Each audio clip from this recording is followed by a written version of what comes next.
Good evening. This is Francisco Reese on Wait the Catholic Minute. Today's question comes from a teenager in one of my classes. He's like, Mister, sometimes I kind of wake up late for church, right? Whether he went out on a Saturday night or whatever, he's just tired because it's a long week. Second, I don't feel like getting dressed, so what I do is I kind of just lay in bed, get on my phone, look for a streaming mass church streaming, kind of just lay there and watch it. I sometimes fall asleep, and let me tell you, he's a good guy. He's a good person. So in my head, I was like, "Of course, pendejo," but I didn't say that to him. I said, "Here, let me try to explain it this way to you, okay? I'll give you 3 scenarios, okay? Tell me which one you think is the best option of what you're saying in relevance to, do I really got to go to mass? Do I really got to go to church?" All 3 scenarios involve your crush. Let's just imagine for right now, even if you're in a relationship, that you're young in high school or college, and think about a crush. Think about the most amazing woman. I think for me back then was Jennifer Love Hewitt. And try to give you the context of these scenarios and try to show you how it relates back to the question, right? I'm gonna put you in this place. You're in high school. I'm gonna act like it's me, just so I can give you some perspective and say it from my point of view. So, opening scene. You're in school. High school, that's fine. Your crush walks by, looking good. In your head, you're like, mira que buena está. She kind of just nonchalantly turns around, just smiles at you, and she smiles and walks away. And like, in your head, like, madre me derrito. So, but on the outside, you hopefully, you're trying to play it cool, like, "So, how you doing?" You know? Trying to be that cool dude. Closing scene. Next scene, right? First period passed by, you're in the halls again after your first class. Let's say it's Monday, beginning of the week, and everybody's kind of walking in the halls. She used to kind of see you from a distance walking, and instead of walking by you, she walks towards you. You're like, "Oh, chatos." And she kind of just comes up. She's like, "Hey, I was thinking maybe if you want to go out on Thursday with me, around 6 p.m., I can pick you up if you want to. Or if you're not comfortable riding with me, I can give you the address and maybe we can meet up there." My first response would be, "Okay, I'll carry your books."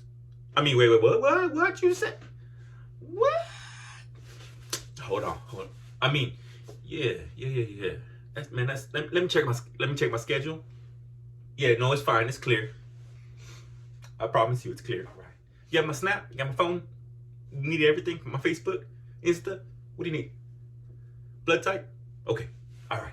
I see you on Thursday. You're gonna see me in school, silly. Oh yeah, you're right. I'll see you later on. That scene closes. So now you got the context. You got your crush. She's asking you on a date. You saw where it happened. And everybody, I think, to this point can remember their high school days and their crush and those feelings, those emotions. You're kind of giddy. So at this point, you're annoyingly ecstatic. And the rest of the week, you're super nice. You're super nice to everybody. Your parents, your friends, even your enemies, you kind of ignore, don't look at no more. Try to be nice to your siblings. You're kind of floating. They take the remote from you and change the channel. And instead of getting pissed off, you're like, "That's so petty. There's more things to life than just TV." Like, like más food. Let's go to the first scenario. You gotten ready. You tried out multiple outfits. Ask your parents or your girlfriends or your homeboys, "Hey, does this look good?" You know I look good, right? Yeah. All right. But at 5, you get a text.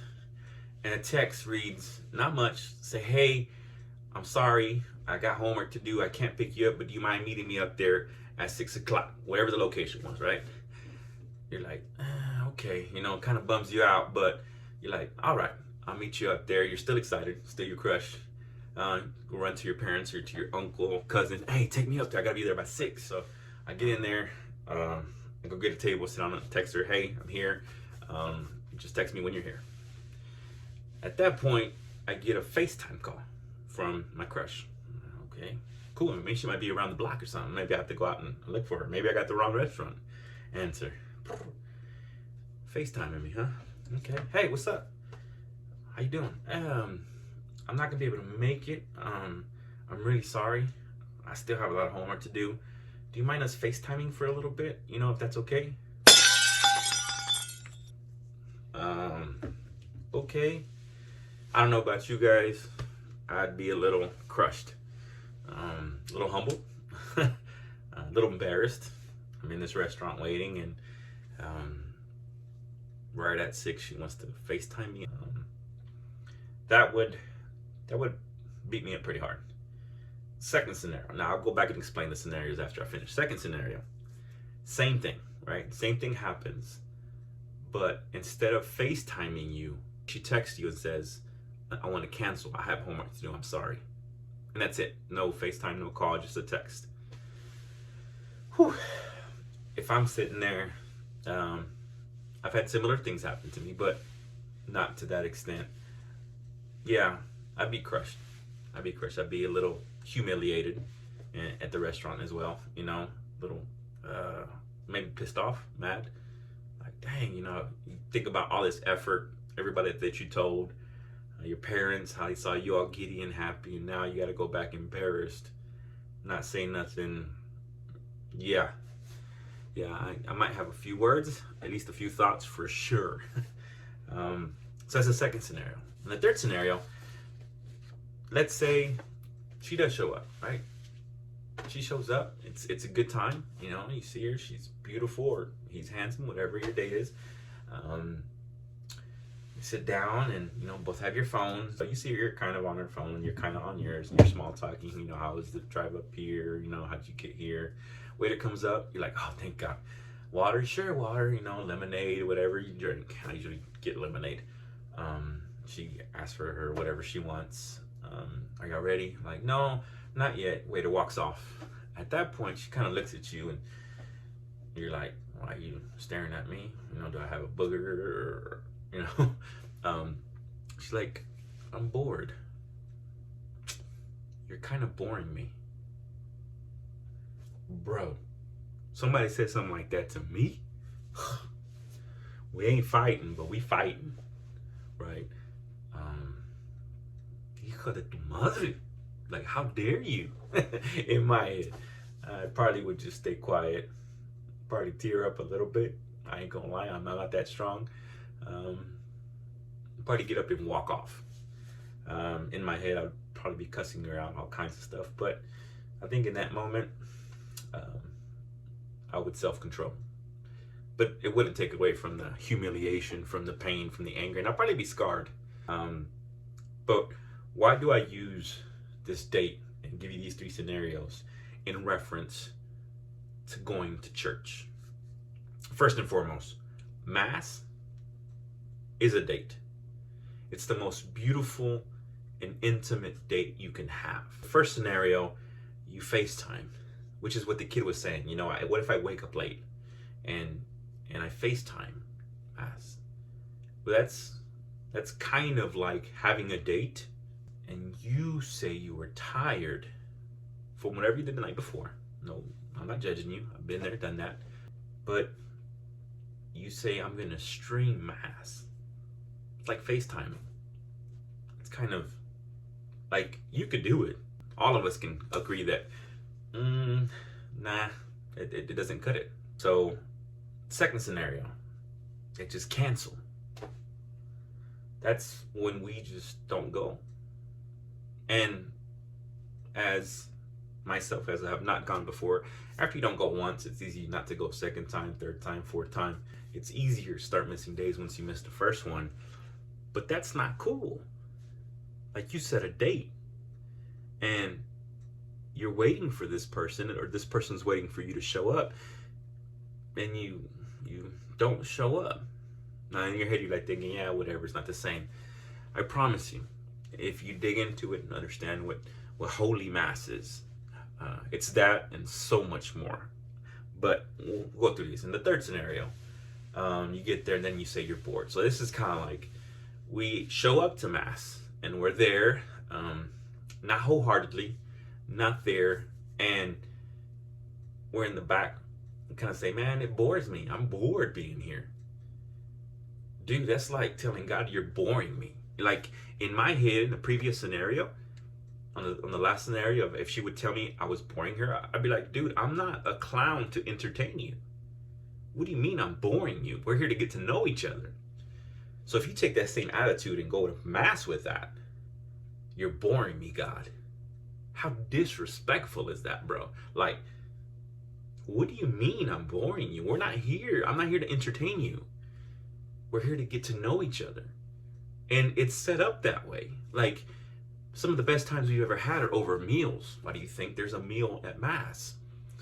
It's a conversation through the hymns, through the readings, even through the homily at times. It's a conversation back and forth. It's, what are you trying to tell me? And let me talk to you about what's going on with me. And it's back and forth. It's a participation, right?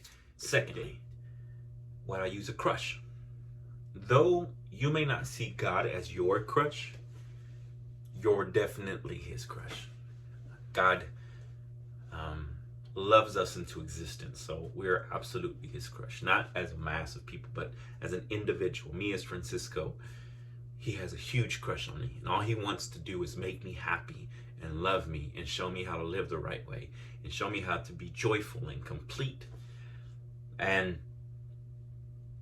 I reject him. So that's why first I use a date, second I use a crush, and third I use the meal.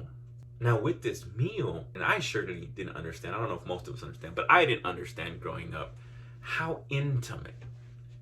And I think for most of the demographic that listens to it knows something about intimacy and knows how profound and how sacred intimacy is. So you have this God of ours giving himself, the Eucharist, to us, to me, specifically to me at that moment.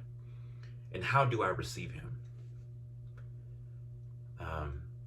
I'm married, so I know that if I give myself to my wife and she looks at me like, this is just something else, or this is just a duty, or this is just something to do, or it's crushing, bro. It's crushing. And how many times have I approached the Eucharist and like, thank you, take the bread, walk off, go along with my day.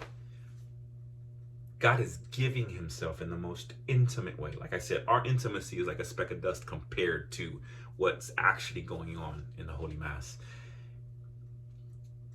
And how do I accept that? That was that when when it hit me, I realized how much of an a-hole I was, especially towards God. Back to the question, do I really have to go to church? Well, if you're being a jerk or whatever, no, you ain't got to go. You ain't even got to go to be a good person. That's not the point of it. But if you understand, you got to go. In conclusion, I just want to say, my name is Francisco Reese. This is Wait the Catholic Minute. And I hope this helps a little bit to anybody that it's helpful to. I'm just a simple man that's fallen head over heels for God. God bless. Live joyfully. Talk to you soon.